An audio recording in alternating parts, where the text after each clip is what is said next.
Hello. Today we are going to look at analyzing some data that we will find on the Census at School site. I put the link on your Canvas page. The link will take you to a page that you have to say that you accept on, and then you will get to the screen that you see on my computer. First thing we're going to do is select the sample size. Let's see. I think I'll look at 100 people. And you want to decide what you want to analyze today. There were all sorts of questions you answered in the Census at School data gathering activity that you did last time. I think I want to compare, I do want you to do a comparison. So you're going to look at two sets of data and see if there's a significant difference between them. And what I want to look at is there a significant height difference between freshman boys and senior boys? My hypothesis is yes, so we shall see if that plays out. So I'm going to look at 100 kids in my first sample, and I want all states. We'll just take from everywhere. And let's look at freshmen first. So I'm going to choose freshmen, and I want to look at boys. So you can make your decisions there. For the data collection year, I'm going to look at all the data that's ever been collected.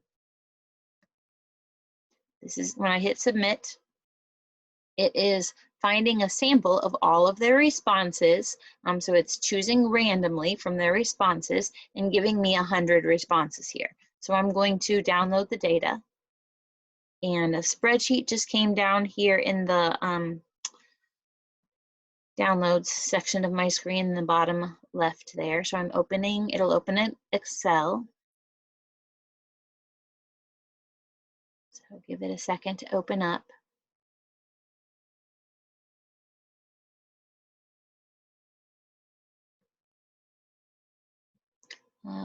So we have all kinds of data in this. It says the country, the region, that's the state that they're from, the data year, all kinds of stuff. So I want their height. So I want this column here. Now, for some reason, I can't import just one column into Desmos. I need two columns. It wants a table of values. So I'll just go ahead and choose the one right next to it. What I'm going to do is I'm going to select all of these numbers. I really only care about the one column, but I have to import two into Desmos. So I'm going to copy those, and then I'm going to come over here to Desmos, and I'm going to paste them. Okay, so it gives me a table of values. I really only care about the first column here, so I'm just going to delete these. I don't really want those. And let's see, I feel like giving it a new name. Let's call this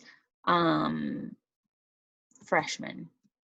Okay, so this is my F column here. This was my freshman heights. Oh yeah, so one thing we're going to need to do is we're going to need to clean up this data, because if I have anything that's not a number, Desmos is not going to like that. Also, it's not going to like quote marks. If somebody put a quote mark for feet and inches, these are all supposed to be in centimeters. So I'm also going to go through and take out the ones that I know are too short. Like, there's no freshman that's 67 centimeters tall. That would be like really small, like less than a yard. So I'm going to go through these and get rid of some of the ones that I know are not right. Like that kid must have measured, here's a 53. That would make sense if it was inches possibly. I'm thinking they were thinking 5'3", but they're not 53 centimeters tall. I'm deleting them. So we're going to go through here. Oh, see, this one doesn't have a response, these dot dots, so I'm going to delete that. Those are fairly reasonable. Okay, here's a 5.1. They mean they're 5'1" tall, but that's not right.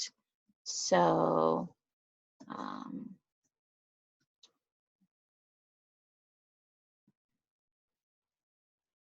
okay, so I went through and finished deleting all the kids who couldn't follow directions and enter their height in centimeters, and all of the ones that just had dashes, and so there wasn't any data there. Oh, I also want to say this. If you have problems copy and pasting from Excel, you don't need to do that to do this activity. You could just put F for freshman equals, use the square brackets that are close to your enter key like we talked about last time to enter a list in Desmos. That's the square brackets, and you can just type them in. That's fine if you want to do that. If that's easier, you go for it, okay? So I've got all of my data here in column F. So now what I want to do is let's find the mean. The mean would be the average, and Desmos does that really well. So I'm going to go under my keyboard function. Remember, you have this keyboard function in the lower left-hand corner. So I'm going to show my keyboard and go over here to functions. And you have different menus. I want the statistics menu. So mean is in the upper right-hand corner. So I'm going to tell my Desmos program to do the mean of F. And so it tells me that the mean height of these freshman boys is 170.64 blah, blah, blah centimeters. So that's the average height of a freshman boy. So let's do some more statistics here. So let's go down here to our third entry point on Desmos and go back over here to functions.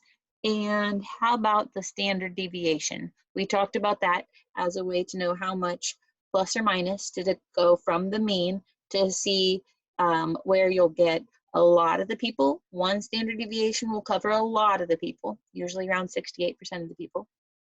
If you go 2 standard deviations away from that mean, so plus or minus double whatever that value is, you'll capture most of the people, like I'm talking like 95% of the people will fall within 2 standard deviations. And then if you go 3 standard deviations out, so plus or minus that standard deviation 3 times from your mean, you'll capture about 99.5% of the people. So darn near everybody is how I remember that. So anyway, we have a standard deviation button. It's STDEV on Desmos. So I'm going to type that and then tell it to use list F. And so it is 10.9. So if I go 10.9 centimeters above the mean of 170 or 10.9 below the mean of 170, most of the people in my sample, so around 70% of them probably, will fall within there. So that would be about 160 to 180 if you call it 10, just to make the math easy. 160 centimeters to 180 centimeters would capture a lot of the freshman boys' heights in this sample set. So that's standard deviation. Let's do some more statistics here. So let me go down to my next entry point on Desmos and then go back over here to functions. And how about this stats menu? It's in the third column, second from the bottom. If I hit that, stats of F. Okay, so this tells me my minimum value, the median, the maximum, and then the quartile markings as well. So from there, if we wanted to make a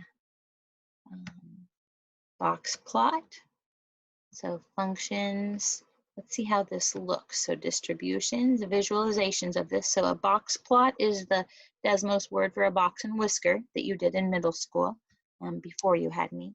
So let's do a box plot of F. Let's see where, oh, it's way down here. So there it is. I can see my box plot. So that middle of the box is at the median. The ends of the box are at the quartile marks. So if you're looking in the box, you're looking at the middle 50% of the data. And then the whiskers show you how low you have to go to get to the shortest person and how high you have to go to get to the tallest person. So there's that. Okay, so I'm going to get rid of some of these. I don't need quite all of these on here anymore. You probably want to write these down as you go. So the next thing I would like to do is see the shape of this graph. So I'm going to go down here and go over to functions, and let's do a dot plot to visualize it. You can do a histogram if you like. They're basically the same idea. So let me see where my data is. If I move this, okay.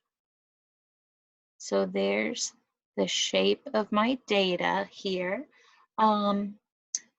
Just once, oops, let's see, let me get my drawing tool, just 1 second here. Let me go over here, pull this back up, see if my tools will open up.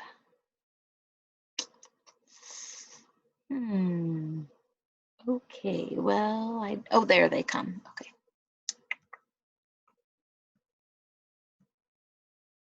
So let's look at the shape of this. So I have some dots over here. Oops, I'm not drawing.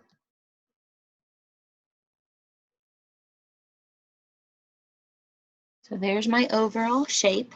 This is not really a normal curve because I see a stretching over to the left-hand side. So we would say that this distribution is skewed to the left. Remember that word skewed makes us think of barbecue skewers, like the pointy sticks that you put meat on. So this is skewed because there's a long skinny part over on the left. So we have some like abnormally short people in our freshman pool of data here. So that's how you're going to analyze some data from Census at School. So you can decide what you want to analyze, and you can decide your sample set and things like that. I do want you to do 2 data sets. That will give you a little bit more practice. So the other thing that I would do in my analysis is I would go back to Census at School here. Let me close this. No. Oh yeah, you will want to close this Excel document before you do a new sample. So I'm going to go over here to Census at School and go back to the sample form. And I'll go with 100 again, why not? And I'll still look at all states. But this time I want to do seniors. I wonder if they are overall taller. Maybe there'll be less short kids. I don't know. I haven't looked at this before. So the gender, I'm looking at boys. And so if I submit that, I will get a new Excel document. So I'll come over here to where it says download data. And it's going to give me a new download here that I will open up. So I'm opening this Excel document. You might have to open your OneDrive to get it to work on your computers. So I would do the same thing again, and I would look at this height column and pull those numbers, and that would give me something to compare. So let me know if you have any questions. I'm here to help you. And remember that Jesus loves you, and so do I. So do your math.